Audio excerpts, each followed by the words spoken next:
Hey there, Stefanie Mustin here, your seasonal architect with Framework Wellness. Right now we're talking about summer self-care. So if you've seen any of the other summer videos, you know this is our peak summer energy. This is all about being bold and big, and it's also about balancing with nurturing, fluidity. It's this fire and water element. This applies to our self-care this month too. We have this excitement, this energy, this drive, but too much fire can lead to burnout. So conversely, water reminds us to cool down, rest, receive. With self-care, we're balancing this boldness and softness. What would that mean? So let it feel like something you actually want to do, not something that you just do because you're used to doing it, you've done it before, or someone else tells you to do it. So here's some ideas. Self-care doesn't have to look like a bubble bath. If you like warm water or baths, that's great. But self-care is so much bigger than that. It is so unbelievably personal. I'm asking you to try a new self-care experience. And if you don't know where to start, thinking about the ways that you feel the most nurtured. That can be as simply as doing your favorite hobbies or doing nothing. Because again, this time is so high energy. Maybe it makes sense that you actually want to come into yourself, be quiet, and maybe you need that time to yourself.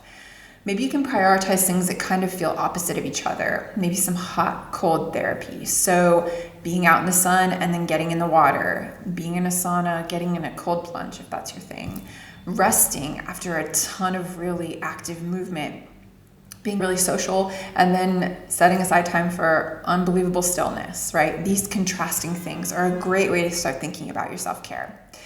As far as cooling activities could simply be taking a cool drink in the afternoon as your rest time, applying a cold cloth to your neck or to your eyes and just relaxing in the afternoon, gentle breath work in the shower, foot soaks, facial mists are all really good ways to cool down after all of this heat. So the other thing I want to talk about is water. So again, water is a big part of the energy of this month, but it's also just such a basic building block for ourselves. I would like you to go check out ewg.org/tapwater and check out your local water quality. I think it's so empowering to know what is in our water, because our water affects everything. It affects our health at a very basic level, and it makes sense that we'd want to know what is in it. You can have some very minor things to fix the quality of water once you know what you're working with.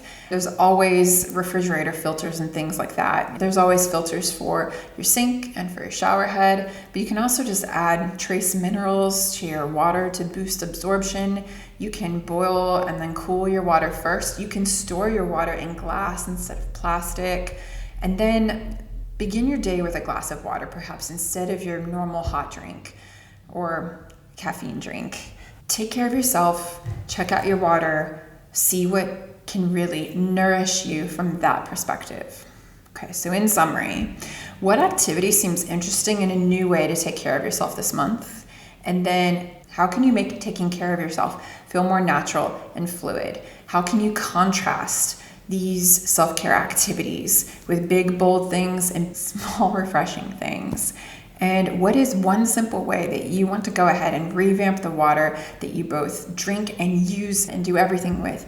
What's one way that you want to go ahead and revamp your water system? I look forward to seeing you guys next. We're also talking about environment and movement and energy in all of our other videos and podcasts. So please check those out, and we look forward to seeing you soon.